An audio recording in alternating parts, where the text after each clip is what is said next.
తెలంగాణ ఒక్క రాష్ట్రంలో రెండేళ్లలో దాదాపు 72,000 కోట్ల రూపాయల విలువైన మద్యం తాగారు. అంటే సంవత్సరానికి 36,000 కోట్లు, నెలకు 3,000 కోట్లు, రోజుకు 100 కోట్లు, గంటకు 4 కోట్లు.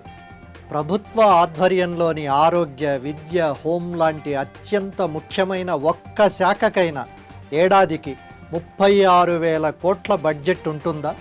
ఉండదుగాక ఉండదు. ఆ మధ్య అసెంబ్లీ ఎన్నికలు, తరువాత పార్లమెంట్ ఎన్నికలు రావడంతో మద్యం ఏరులై ప్రవహించి 2 ఏళ్లు ప్రభుత్వానికి విపరీతమైన ఆదాయం వచ్చిందట. ఇప్పుడు పంచాయతీ ఎన్నికలు, ఆపై మున్సిపల్ ఎన్నికలు ఉన్నాయి కాబట్టి ఈసారి కూడా తగ్గేదే లేదట.